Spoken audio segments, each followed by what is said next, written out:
देखिए भी अपना थर्ड क्वेश्चन क्या कहता था, democracy is seen to be good in principle but felt to be not so good in practice, justify the statement with suitable arguments. क्या कहता है कि भी क्या डेमोक्रेसी देखने में ही अच्छी है, प्रिंसिपल में ही अच्छी है, प्रिंसिपल मतलब सिर्फ डॉक्यूमेंट्स में ही अच्छी है,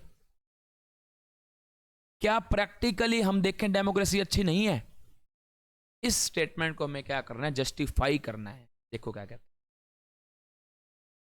answer, if we look at some of the democratic policies being implemented in more than 100 countries of the world, democracy seems to be good. क्या कहता है, यदि अगर हम देखें जिस भी कंट्री में डेमोक्रेसी है, जिस भी कंट्री के अंदर डेमोक्रेटिक गवर्नमेंट है, वहां पर जब डेमोक्रेटिक पॉलिसीज को इंप्लीमेंट किया जाता है,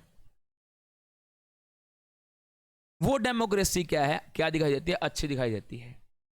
कहता है मोर देन 100 कंट्रीज में क्या है, डेमोक्रेटिक गवर्नमेंट है, और उन गवर्नमेंट के अंदर जब डेमोक्रेटिक पॉलिसीज को इंप्लीमेंट किया जाता है, तब वो डेमोक्रेटिक गवर्नमेंट क्या है, सेम्स टू बी गुड, बहुत अच्छी दिखाई देती है।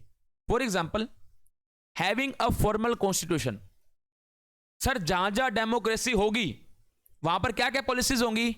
नंबर 1 उनका एक फॉर्मल कॉन्स्टिट्यूशन होगा, नंबर 2 रेगुलर इलेक्शंस होंगे, नंबर 3 सिटीजन्स को राइट्स मिलेंगे, number 4 working for the welfare of the people, number 5 मैं आपको बताता हूं पॉलिटिकल पार्टीज होंगी यहां पर। ठीक है जी, ये सब चीजें क्या करती हैं, डेमोक्रेटिक को क्या बनाती हैं, अच्छा बनाती हैं, गुड बनाती हैं। बट लेकिन if we look in terms of social situation, लेकिन हम सोशल सिचुएशन के टर्म्स में देखें, उनकी इकोनॉमिक अचीवमेंट देखें किनकी, डेमोक्रेसी की, and varied cultures, we find a very big difference in most of the democracy. जब हम सोशल सिचुएशन की बात करते हैं, जब हम इकोनॉमिक अचीवमेंट की बात करते हैं, जब हम कल्चर की बात करते हैं, तब हमें डेमोक्रेसीज के अंदर बहुत ज़्यादा डिफरेंसेस देखने को मिलते हैं, क्योंकि हर डेमोक्रेटिक कंट्री की अपनी अपनी सोशल सिचुएशन होती है, हर डेमोक्रेटिक कंट्री की अपनी अपनी क्या होती है, इकोनॉमिक अचीवमेंट होती है, हर डेमोक्रेटिक में क्या होता है, अपना अपना कल्चर होता है। द वास्ट इकोनॉमिक डिस्पैरिटीज, कहता इकोनॉमिक डिस्पैरिटीज बहुत हैं डेमोक्रेसी के अंदर। Social injustice based on discrimination, यहां पर क्या होता है, सोशल इनजस्टिस होता है, मतलब डिस्क्रिमिनेशन होता है, भेदभाव होता है। Standard of life, sex discrimination, लोगों का स्टैंडर्ड ऑफ लाइफ क्या है, अलग अलग है, सबका सेम नहीं है। सेक्स के बेसिस पे डिस्क्रिमिनेशन किया जाता है, मेल फीमेल के बेसिस पे डिस्क्रिमिनेशन किया जाता है।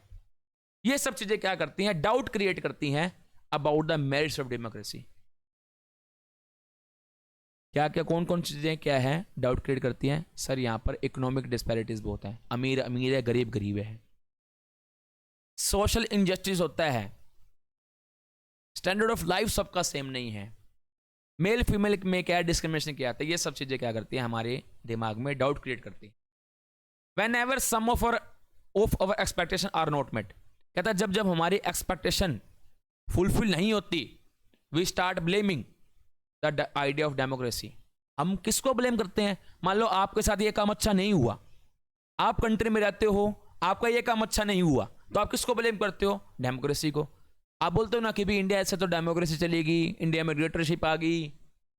Since democracy is a form of government, democracy का एक फॉर्म ऑफ गवर्नमेंट है, it can only create conditions for achieving our goals if they are reasonable.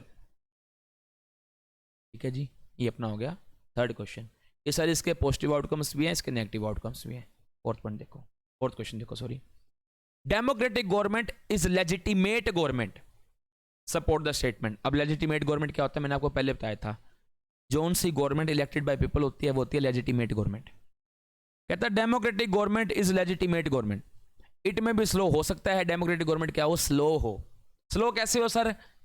यहां पर डिसीजन लेने के लिए एक प्रॉपर प्रोसीजर को फॉलो किया जाता है। पहले लोकसभा में आता है वो डिसीजन, पहले फिर राज्यसभा में, फिर प्रेसिडेंट के साइन होते हैं, फिर वो कानून बनता है, फिर वो एक्ट बनता है। हो सकता है वो लेस एफिशिएंट हो, हो सकता है ऑलवेज क्या हो, रिस्पॉन्सिव ना हो, क्लीन ना हो। एक सेकंड फ्रेंड, एक सेकंड।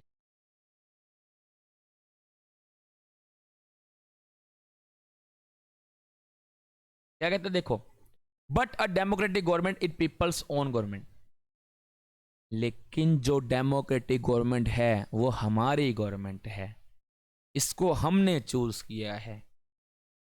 हो सकता है ये स्लो हो सकता है लेस सफिशिएंट हो, लेकिन वो गवर्नमेंट किसकी है? आपकी गवर्नमेंट। आपने उसको चूज किया है। अब आपने चूज किया है तो आप पहले देख के चूज कर लेते कि हम किस बंदे को चूज कर रहे हैं, किस पार्टी को चूज कर रहे हैं। ठीक है जी। That is why there is an overwhelming support for idea of democracy. इसलिए क्या है, बहुत तगड़ा ओवरवेलमिंग सपोर्ट है डेमोक्रेसी के लेकर ऑल ओवर द वर्ल्ड। क्यों सपोर्ट है सर? क्योंकि ये लोगों की गवर्नमेंट है, इलेक्टेड बाय पीपल है। People's wish to be ruled by representative elected by them. लोगों की विश रहती है कि हमारे को रूल कौन करे? जिसको, जो हमारा रिप्रेजेंटेटिव हो, जिसको हम इलेक्ट करें, उनके थ्रू हम क्या हो, रूल्ड हो। ठीक है जी। हम ये नहीं चाहेंगे कि भाई एक ही फैमिली क्या है हमारे को रूल करे। एक ही फैमिली कैसे? मान लो आज पीएम क्या है, एक वाई नाम का पर्सन है, थोड़े समय बाद जेड नाम का पर्सन बनेगा, उसी का लड़का, फिर उसका लड़का पीएम बन जाए, फिर उसका लड़का पीएम बन जाए। हम क्या है, इनके थ्रू रूल्ड नहीं होना चाहते। ठीक है जी। As a democratic government is people's own government, हमारी गवर्नमेंट है। They believe that democracy is suitable for their country. हम बिलीव करते हैं कि डेमोक्रेटिक गवर्नमेंट क्या हमारी कंट्री के लिए सुटेबल है, as it is a legitimate government, क्योंकि ये लेजिटिमेट गवर्नमेंट है। डेमोक्रेसी की ability to generate its own support. कहता है डेमोक्रेसी को बहुत जने सपोर्ट करते हैं, ये इसकी बहुत तगड़ी एबिलिटी है कि इसको इतने लोग सपोर्ट करते हैं। ये अपने आप में इसका बहुत बड़ा आउटकम है कि डेमोक्रेसी को बहुत से लोग क्या करते हैं, सपोर्ट करते हैं। ये जो आउटकम है इसको इग्नोर नहीं किया जाता। मतलब कि डेमोक्रेसी के सपोर्टर बहुत हैं, यही डेमोक्रेसी का अपने आप में क्या है, बहुत ही बड़ा आउटकम है। समझ आई भी? लेजिटिमेट गवर्नमेंट क्या होती है? Legitimate government elected by people होती है। के लिए